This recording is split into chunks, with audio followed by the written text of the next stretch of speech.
Hello, I'm David Corbin, and I'm going to be one of your co-presenters at the Institute for Integrative Medicine, and I'm pleased to be here today. I'm very excited about what we're going to be doing with this conference.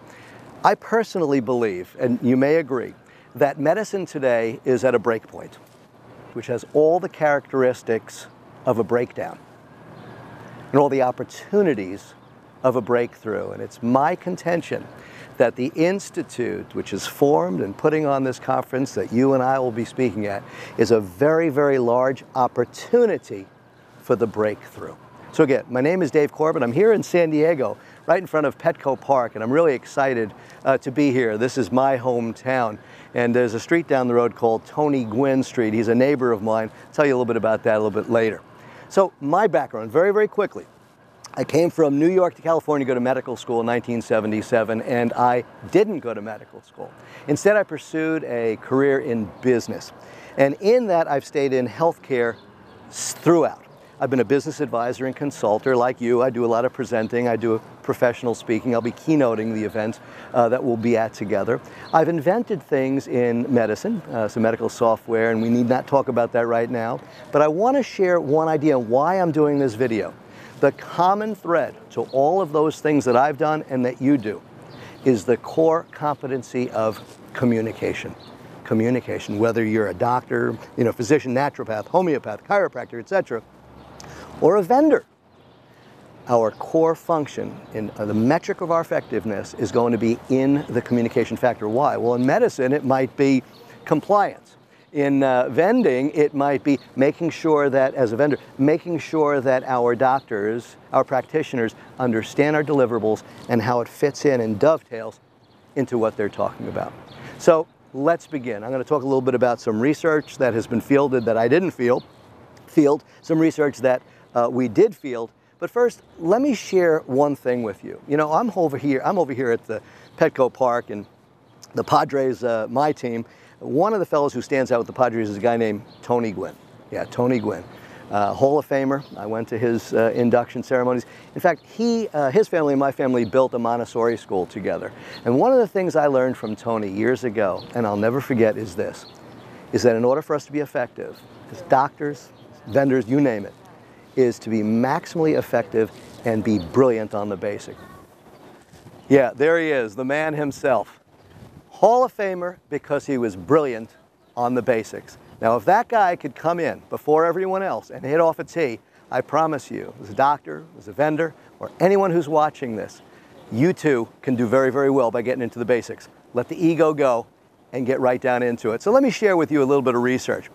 There was a doctor in UCLA, a Dr. Moravian, and he said, if the core job function to everything out there today is communication, what is communication and how do we measure it and define it? Here's what he found. There are three major categories. One is, and they're V's. One is verbal. Verbal are the words that we choose. Verbal. Roses are red, violets are blue. Whose woods these are, I think I know. I really think as a diabetic, you should curtail or stop the consumption of beer. Got it? Those are the words we choose. The next one is vocal. Vocal is the tone of voice, the speed, the cadence, the matching and mirroring of the slower people and the voice. That's the vocal. And as communicators from the front of the room or as a vendor, these are going to be important pieces to look at, because the third part now is visual. Visual is body language, visual. And so verbal, vocal, and visual. The question is, if those are the components and they equal 100% of our communication, how do they sort of match up? Is it 30, 30, 30? And well, here's the number. I'll cut to the chase. 7, 38, and 55. 7% is what we say. Now, as doctors and as communicators at the IFIM, it's going to be what you say is going to be pretty large, but what's going to chelate that, and you know the term I'm referring to, is going to be the vocal and the visual. It's 7, 38, and 55. Clearly, 93% of our communication is not what we say, but what? How we say it. So what I want to share with you is, as a presenter from the front, you've got amazing ideas. Remember I said we're at a break point with the characteristics of a breakdown and the opportunity with the Institute's work here of a breakthrough. You have a tremendous confidence and in my opinion, a responsibility to break through in your communication. And what you say is going to be important, but we ask that you consider the how you say it. So, 7, 38, and 55. Remember the body language. Now, when you're walking, when you're in a trade show, you know, getting in someone's face, proxemics is a big thing. You don't want to get in anybody's face, but you do want to engage, right? So, eye contact. Words like, you know, I'm curious. You see, segue words to get people involved. The metric of effectiveness as a vendor is to engage the people, educate them, inspire them, and have them really want to take some action. Same thing with us as a presenter.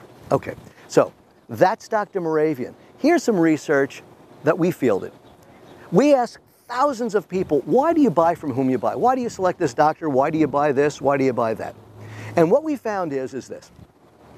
There were 3 categories. One is, I'm going to put it right here, features and benefits. They buy because of features and benefits. Maybe you're on the plan, or maybe you can get 2 pair of eyeglasses for $99.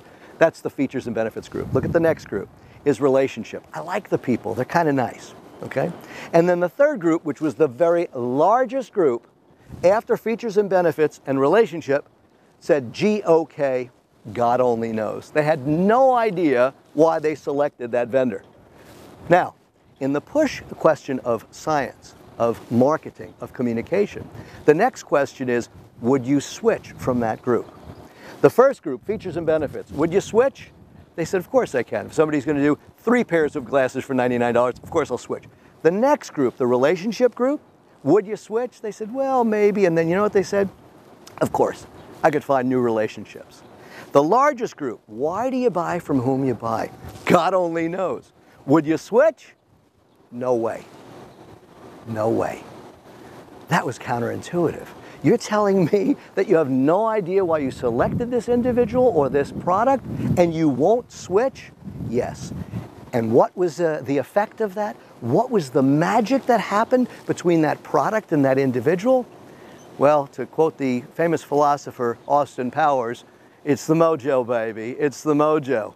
My question to you is, what's your mojo?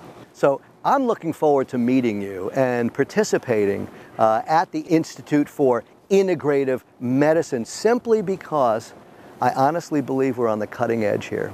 We're on the cutting edge. We could do a lot of good work.